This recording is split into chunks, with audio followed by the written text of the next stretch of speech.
Bon dia. La nostra escola està situada a Manresa, en una zona de la perifèria de Manresa. Som una escola de doble línia d'uns 400 alumnes, amb uns 40 mestres aproximadament.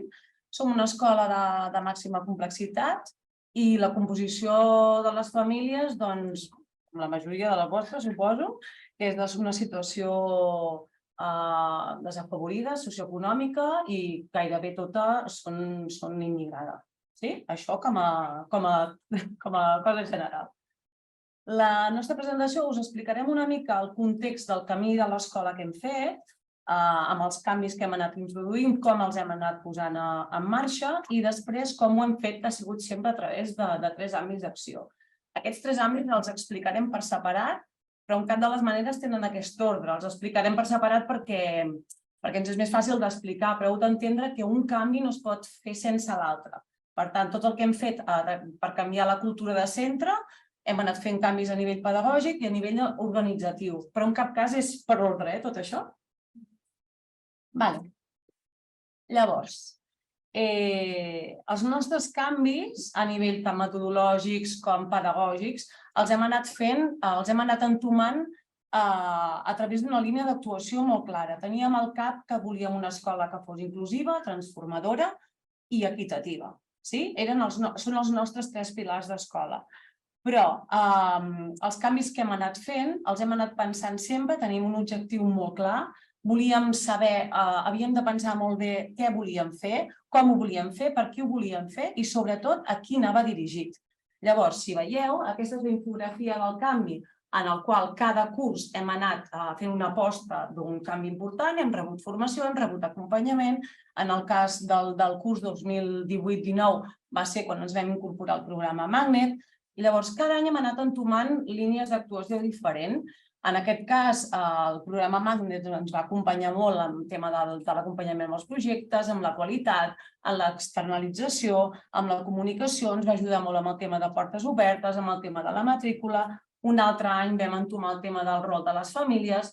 Això és una mica la infografia de cada bloc de formació que hem anat fent i de passos de gegant que hem anat fent a l'escola.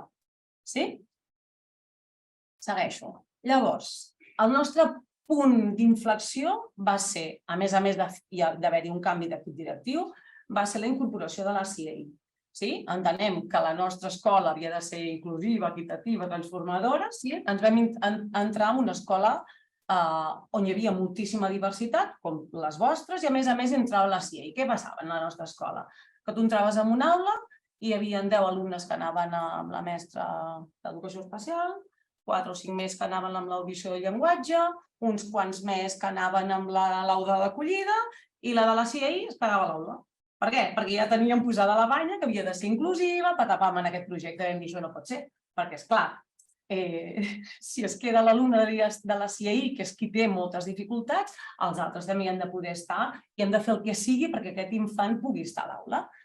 Llavors, com sempre, això va ser un punt d'inflexió, un punt de partida i nosaltres vam plantejar aquestes preguntes que us deia abans. El per què, com ho volem fer, què necessitem, a qui va destinat. Llavors, per fer aquests canvis de l'escola inclusiva no els vam fer perquè sí, sinó que ens vam basar en el decret d'escola inclusiva, que ja ens avalava tots els nostres canvis metodològics, perquè evidentment tenim recels, ja hi teníem recels a dintre del claustre per tenir aquesta mirada inclusiva. Llavors, una altra cosa que ens passava, a més d'això, era el nivell de composició de les famílies i dels infants, que ens havien canviat molt. Llavors, què ens passava? Teníem infants que senties pels passadissos als claustres, és que els nens no aprenen, és que no estan motivats, és que les famílies no participen. Hi havia com un rum-rum a l'escola de que alguna cosa no anava bé i no sabíem trobar-hi la manera de fer aquests canvis.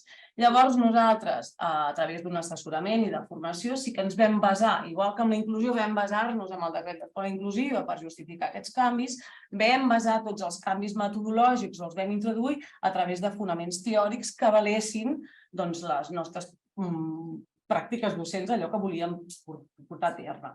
En quant a la Neus Sarmatí ens vam basar per fer tot el tema de l'avaluació, el David Bueno, bé, entre d'altres. Us hem posat una mostra, però Sí que en el claustre vam haver de justificar bastant tots els canvis que volíem anar introduint.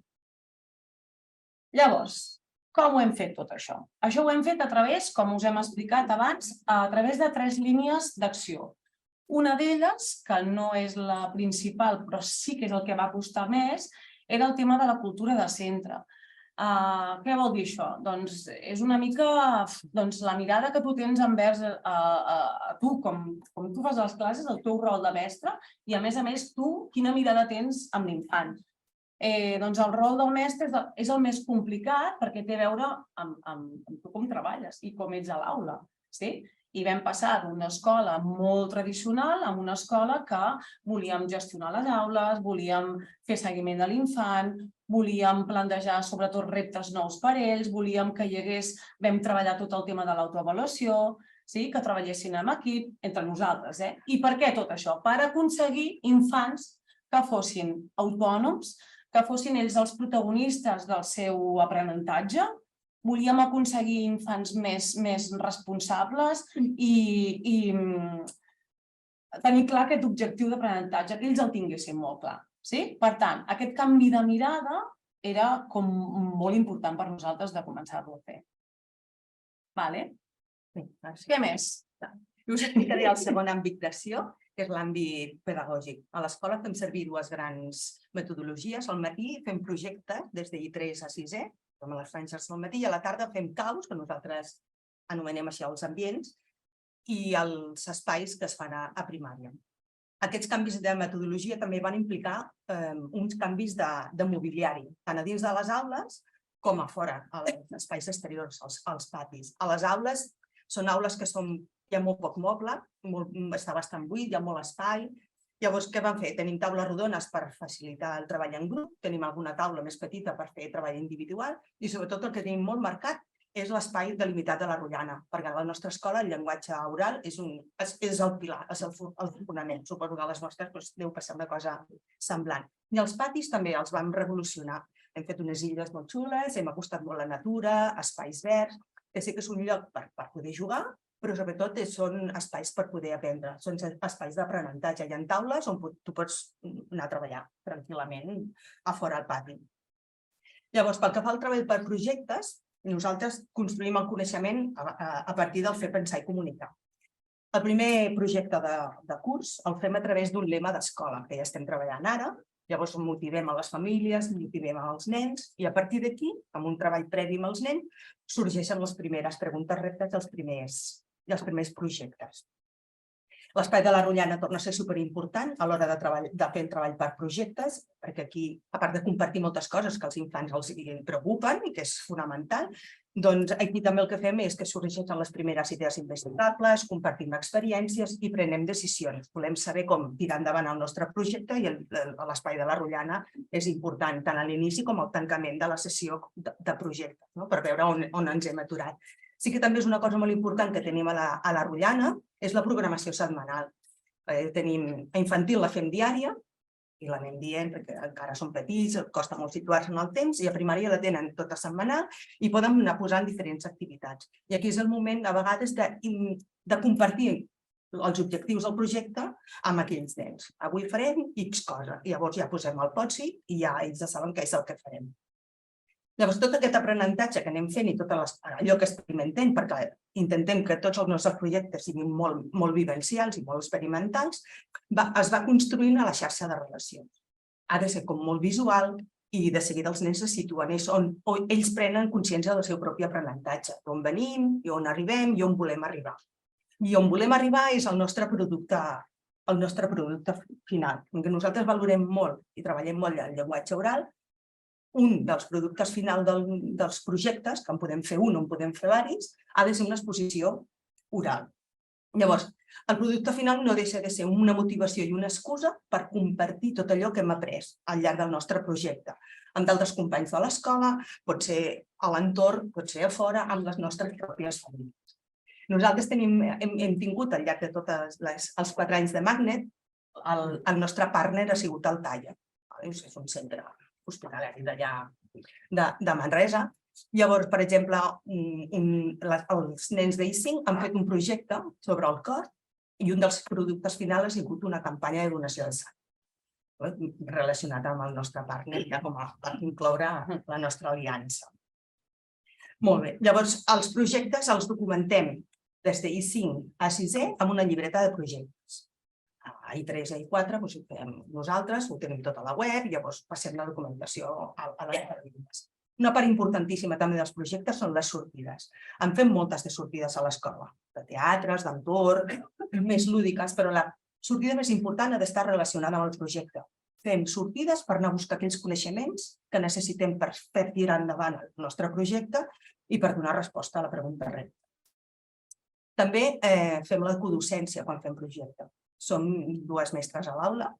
Llavors, la codocència no busca perfilar les activitats, busca definir els rols dels adults a dins de l'aula. Què faràs tu, què faré jo, que no ens molestem, que no hi hagi interferències i així poder arribar a tots els nostres alumnes. I una altra cosa que també va ser com una revolució és que nosaltres no tenim horaris. Ja sabem que a la França al matí fem projectes i a la tarda fem caus i espais. Sí que al matí entren els especialistes, però tu tens la total llibertat de poder estar tot el matí fent projectes. No tens la pressa de sortir al pati. Pots sortir a l'hora que vulguis, a l'espai que vulguis. Llavors, et dissenyes ben bé quin dia. Hi ha sessions, ja ho sabeu, que hi ha sessions que s'allarguen més, o aquell dia els nens estan més motivats i allargues més, un dia que estan impossibles, diu, plego me'n vaig al pati i després ja veurem què passarà. És una mica la llibertat i la flexibilitat de poder perfilar la sessió de projecte que tu vols. I una part important també és la implicació de les famílies, no només a l'hora de treballar projectes, sinó en la vida diària de l'escola. I ven molt de les famílies per moltes coses. Ens acompanyen a les sortides, els impliquem en el projecte. Sempre hi ha algun pare que sap fer alguna cosa, que és expert, ens ajuda, ens aporta informació per poder seguir endavant el projecte. Els divendres a la tarda hi ha un grupet de mares que es troben, normalment són mares, es troben per preparar activitats pels nens, o ens ajuden a fer la fira d'hivern o la castanyada, tot un seguit d'activitats que va molt bé, que les famílies s'impliquin i és feina que nosaltres també ens treuen, ens ho organitzen. Llavors aquest any hem estrenat el Cautiva. Després quan parlem dels caus, dels ambients, us explicaré una miqueta més. És que 2 tardes a la setmana les famílies poden entrar a ajudar als caus i ens ajuden. I les entrevistes a 3 bandes, que també és una cosa nova que hem fet aquest any. Són a 3 bandes perquè hi ha la família, hi ha l'alumne i el mestre o la mestra. Llavors fem una mica el seguiment, el progrés d'aquest alumne, les millores que necessita i es revisa la carpeta d'aprenentatge i els seus compromisos. Fins aquí la part de projectes. Llavors, els caus i els espais. A infantil fem caus. Són caus de lliure circulació. I els infants d'infantil estan tots barrejats i poden anar lliurement als 8 caus que tenim. I això ho fem cada tarda, tots els dies de la setmana. Suposo que molts de vosaltres ja feu ambients, ja sabeu una mica, però el que volem és fomentar l'autonomia d'aprenentatge, la reflexió, el treball entre iguals, sobretot hi ha un ambient bastant tranquil, tot i que hi ha moviment, però després, un cop entren als ambients, estan tranquils, l'autoregulació, ells mateixos decideixen quina proposta volen fer i fins a on volen arribar. I són propostes molt obertes, perquè hi tinguin cabuda tots els nens amb totes les motivacions, necessitats, interessos i edats, evidentment. I en el Cautiva't hem fet una petita formació amb les famílies perquè sàpiguen una mica el rol que han de fer. Ja ho havíem provat d'altres vegades, d'altres anys, i no ens havia acabat de funcionar. I era perquè les famílies anaven allà i pensaven que havien de jugar. Llavors, elles tenen un rol semblant al nostre, salvant les distàncies, però ja poden interferir, interactuar amb els nens. Elles no van a jugar amb els nens ni a jugar com un nen. És una altra mirada, és perquè veguin com aprenen els seus fills, perquè això dels caus sembla que és una mica que no acaben d'entendre, perquè és com una metodologia bastant diferent. Llavors, els espais, a primària fan els de mates, els de llengua i els espais artístics. Llavors, ells sí que tenen un passaport. Però som una escola molt viva i estem en constant renovació. I, per exemple, en aquests moments, el claustre de primària està fent una formació sobre ambients a primària, perquè hem vist que no ens acabaven de funcionar, ens havien quedat com molt obsolets. Llavors, són coses que ens anem adaptant contínuament i anem fent coses noves, i sempre molt a nivell de claustre, us ho explicaré. Perquè en el tercer bloc, que és l'àmbit d'acció, és l'àmbit organitzatiu, aquí també hi vam fer una superrevolució. No som una escola que funcionem per claustres informatius ni per cicles informatius. Nosaltres ens organitzem a través d'un lideratge distribuït. És a dir, tothom, i ara us explicaré les 4 bases fonamentals. Una són els equips de treball. Els equips de treball el que fan és treballar un aspecte important del centre, tenen uns objectius molt clars, evidentment, està consensuat amb l'equip directiu, però són grups totalment autònoms. I fins i tot poden liderar i organitzar i fer claustres. Un altre són els claustres pedagògics, que també són superimportants, perquè sí que en fem algun d'informatiu de tant en tant, però normalment treballem coses de les que ens aprofitarem directament a dins de l'aula. Com, per exemple, hem fet la millora d'una rotllana, la millora d'un text escrit, els canvis dels informes. I una petita cosa del currículum, que ara en una diapositiva següent us ho explicaré, perquè veieu que aquells claustres són ben bé per treballar coses que després aprofitarem i ens nodrim tots junts i ens ajudem. Els equips de projectes, com que els projectes són tan importants, ens trobem 2 cops a la setmana, dimarts i dijous, i hem organitzat aquest curs 6 equips de projectes. Estem barrejats tots els cursos, especialistes, i el que fem és compartir el nostre projecte. Cap on tirem, ens ajudem a buscar activitat, avaluació, ens ajudem a documentar, fem la programació d'aquell projecte.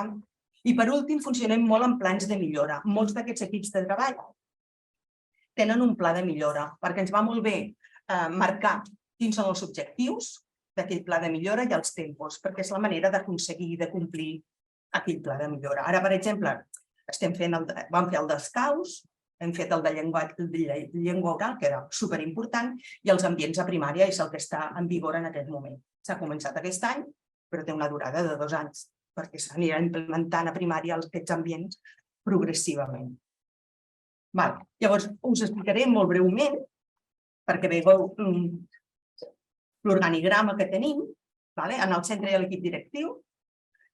Un dels primers equips de treball va ser el de llengua oral i després, per necessitat, va sorgir l'equip de treball Magnet, perquè s'havien de coordinar per liderar tot aquest programa.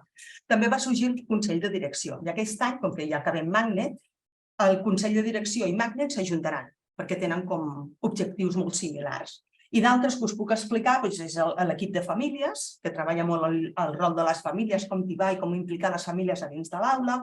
El treball, que aquest va ser molt important, de comunicació, la pàgina web, Instagram, Twitter, tot el que és externalitzar tot el que fem a l'aula.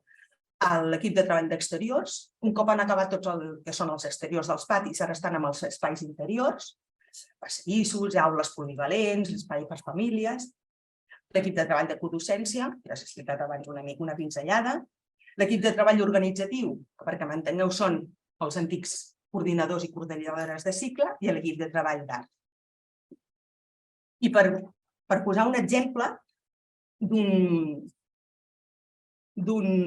claustre pedagògic, un cop ha sortit publicat el nou currículum, hem treballat amb claustre. Hem triat els 6 vectors, aquests que tenen l'estrella són el de llengües, de perspectiva de gènere i benestar emocional són els que hem posat una mica més la banya, i sobretot el que hem fet,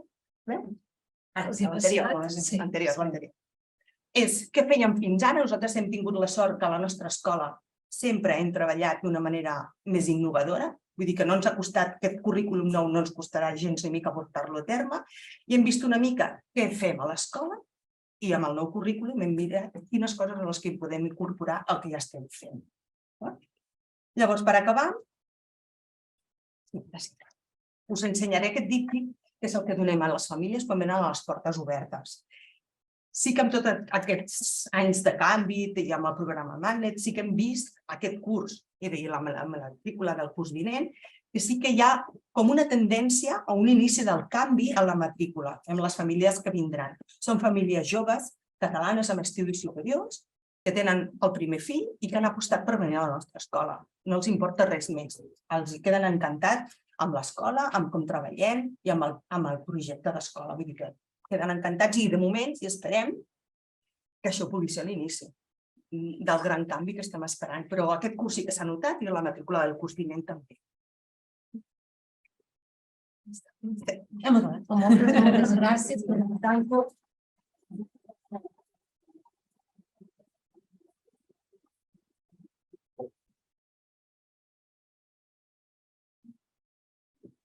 Sembla així molt ràpid i molt fàcil, però Sí, són molts anys de fer moltes coses, sí, ens ha quedat una estona per si voleu...